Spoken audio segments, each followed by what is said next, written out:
Good afternoon, everybody.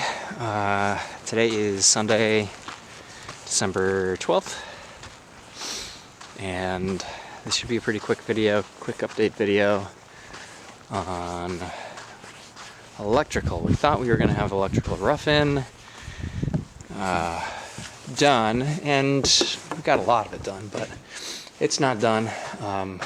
We couldn't pull a permit because my GC was unavailable this week. He had previous engagements, and so couldn't really pull the wire, really do a lot. But we got a lot of boxes in. I don't know if you can see, lots of switches and outlets in both locations, and we got sconces up for the mantle. It was kind of a trick deciding where all of this was going to go. This sconce originally, I think, had been placed about here somewhere. Yeah, so it was going to be equal to this sconce set across the way, but that would have artificially centered furniture placement in a weird way.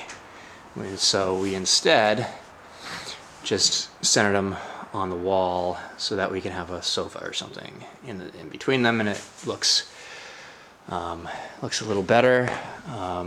Had some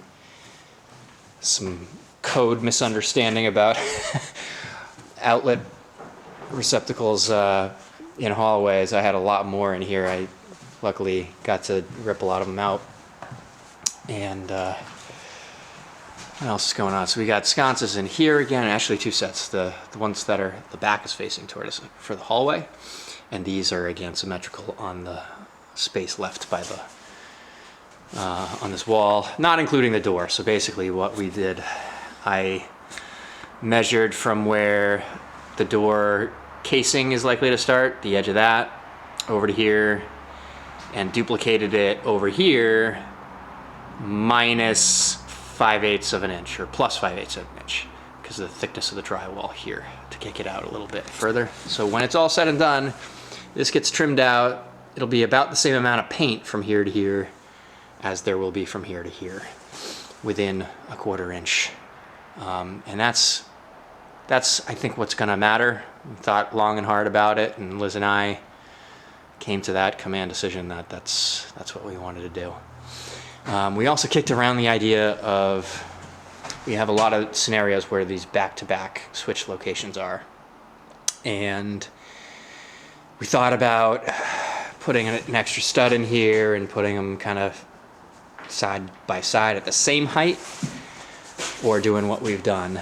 And ultimately, I think visually it's going to, because there's not another switch location in this room, it's on the outside, way over there, because we have French doors that'll mostly be open going in there.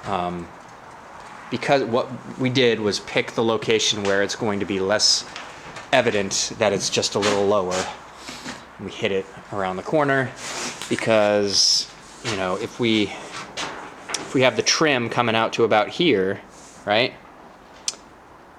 And that's the way it is everywhere in the house, and then this one is like 6 inches further out, I think that is more eye-catching than the height of it. I don't think the people are gonna see the height very much, but sconces in the main hall, sconce going up the stairs here. And by the way, all these sconces for the time being are gonna get rough wired and covered with a plate because there are a lot of these fixtures.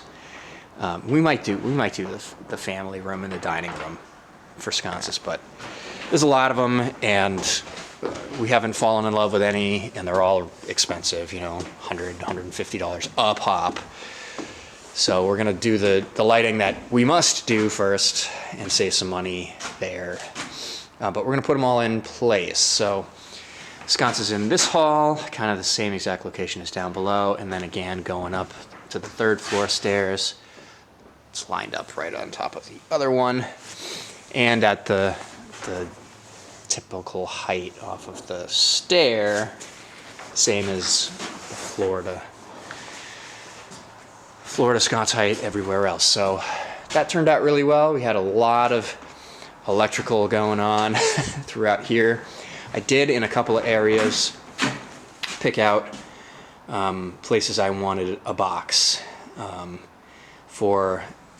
We're gonna run Ethernet and cable to all these blue boxes. It's really just the office, the family room, and a couple of locations downstairs. Really, probably just one location downstairs. We'll figure that out in the basement. So the kids' playroom. So all of these got put in. We have the scenario where we went up and down again. We got a couple of funny locations where you see boxes on the floor. We need a special box here to get it in. We have to ask if we can notch this a tiny bit or just use a thinner box. Apparently there's an option for that. We got to get something in here, and it's very tight. And I clearly couldn't nail it, but it'll be like the other side you're seeing there. So three-way switch on either side of the Jack and Jill pass through. I think we already talked about these. And the big thing that I've been doing this week is drilling all the holes to run the wire. We haven't been able to run the wire yet, but I did a ton of drilling, and I'm like a magnet for nails. So it was an adventure, but I think I've drilled everywhere I need to drill for the whole basement, first floor, and second floor. I got a drill on the third floor. I'm planning on being here tomorrow when the electrician comes to start running wire. Then he can complain about all the stuff I did wrong, and I will try to fix it for him, or drill holes where I haven't. A lot of holes going up as well to get switches into the ceiling. Here's a good example. I got about halfway through and hit a nail. So I had to drill the hole on the left to get up into this switch location up into the ceiling for the lights in there. So I've been doing that all over the place. Couple of funky things going on here. I did screw something up pretty good. So I got to get a box in here. The same deal. I can't nail it in. There's a type of box apparently that can be used pretty easily. So I was trying to get up into this space to get the light. There's a light that is going to be in the shower here. Plumbers came in and did some more rough-ins with their shower valves. And you see the pipe right above there? Yeah. I might have been pushing hard to get through with a dull bit and scuffed that vent pipe. It's not a water pipe, it's a vent pipe. I think they're probably going to chop it and replace a tiny little bit. So I screwed that up. But if that's the worst I do, it's still going to be savings for me. And upstairs, I don't think I've drilled yet. I did a layout and wanted to confirm layout with Liz. I'm seeing a couple of places I didn't drill. Yeah, I haven't drilled up here yet. But you see the tub is here, and that shower valve's been installed as well. I think they're coming back next week when we can get this tub, the Jack and Jill in, and then they'll do the rest of what they need to do, and hopefully fix my mistake. So, yep, I think I got most everything. There's definitely going to be, so like, here's a quad stud thing, and I think they thought that there was going to be a beam here, and there's not. Well, there is, but it's spanning. It's not connected to a beam going that way. But I can't physically get through 4 studs with the drill bit that I had. So they're going to have to take care of that for me. Similar thing here, although I don't think I need to go that way. I think this will be a termination. And then I had to take some creative pathways to get a outlet and light all the way over here and up, power up above and up into the cavity there, but I hope all that works out for them. I do want to just show you the family room. Walking through walls here. family room, I've been giving a lot of thought to how we want to play this, and so we loved the surround sound. I've got speaker locations in the corners. I think I'm going to put another speaker location mounted right here to the top of this box. That's what that is. And then centered on the wall, so to speak.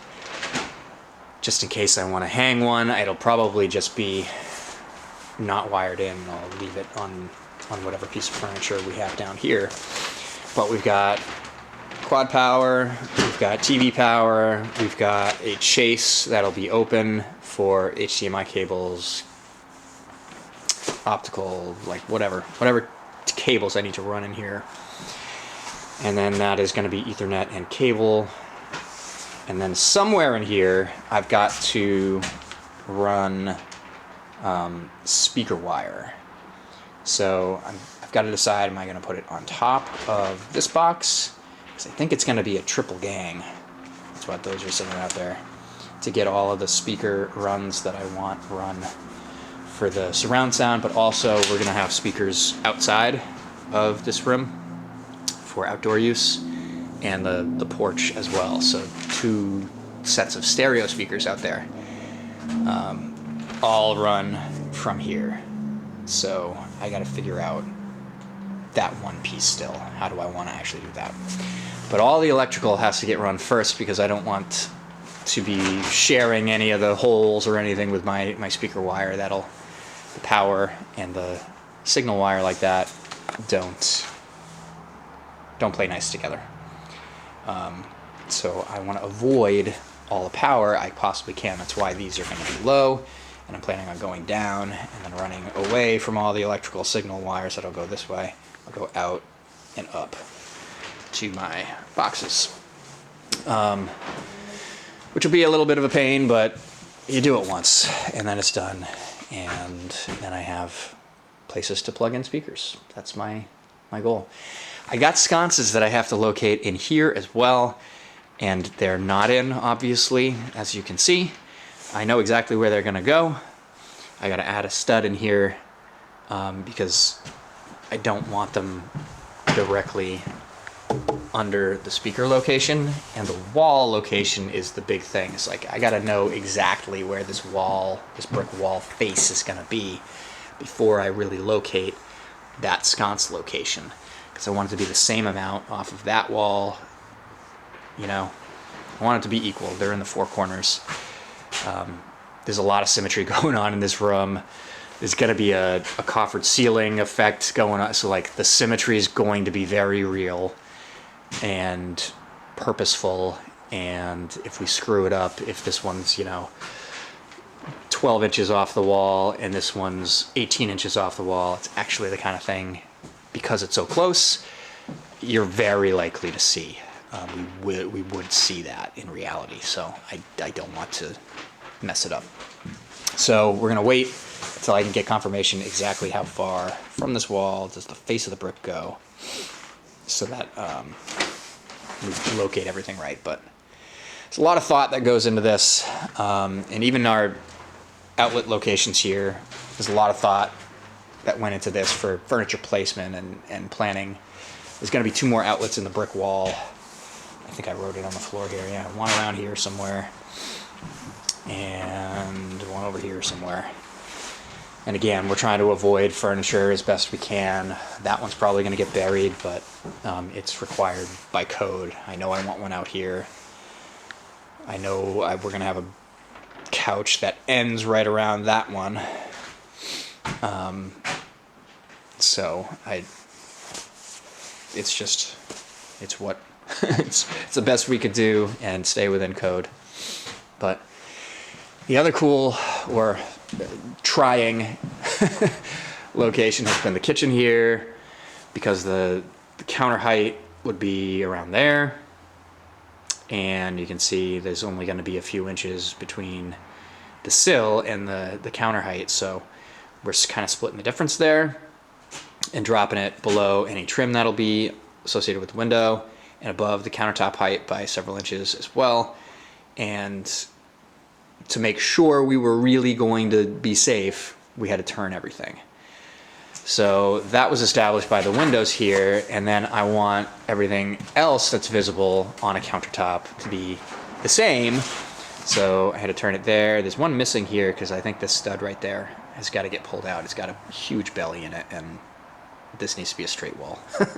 So we're gonna take that out, put the boxes there. It'll get put in just like this one. And then some really tricky ones here with all this pipe. I had to I hope that's gonna be okay, but they're in the right spots. And they're tight because we have just over 4 feet of counter space here, and code is from the end of a counter or an opening, like a range, you have to be within 2 feet. So instead of putting 2 right next to each other here, we just kind of spread them out, and we got lots of power. And this one is power for the microwave in our pantry that's going right about here. And then power for the fridge. We got power to just plug in a vacuum over here. And then again, we've got 6.5 feet of counter space here, and a sink going right around there. So outlet, and under cabinet lighting, lots of things. Oh, and outlet for the mini fridge. I almost forgot that. And I don't know if we have to put outlets for dishwashers by code or not. Same with disposal. So we don't plan on installing a garbage disposal, but I've heard that maybe you have to have an outlet under the sink regardless, just in case you ever do. So we will check that out. Another location where we're trying to put 4 switches in here somewhere, and there's all structure here, and we don't know how to do it. So I'm punting on that one. We're gonna see what we can shave, or if we can mount something vertically, do like a series of switches that way, which would kind of play with what we got going on sideways here. Same thing on the other end. This is a quad box with not enough room even for a double, and that one's a triple with not enough room for a double. So I'm gonna let the pros figure that stuff out. And all of the ceiling locations. There's central fixtures in the front rooms along the sconces. It's a whole bunch of, I say cans, but they're really pucks now. They're not very deep. So we got a series of those here. I think a couple more in there, a bunch in the kitchen. So we're gonna be laying that stuff out next week, along with pulling wire and drilling more holes. So I guess you're gonna have to wait one more week to see the electrical really come into shape here. But I think next week I'll have something truly new to share with YouTube. So appreciate everybody who's paying attention and following along. Subscribe. I got a long ways to go before it matters, but got to start somewhere. And get notified so that when I upload this stuff, you'll get a live feed of how everything's going. So, all right, take care, and probably see you next week.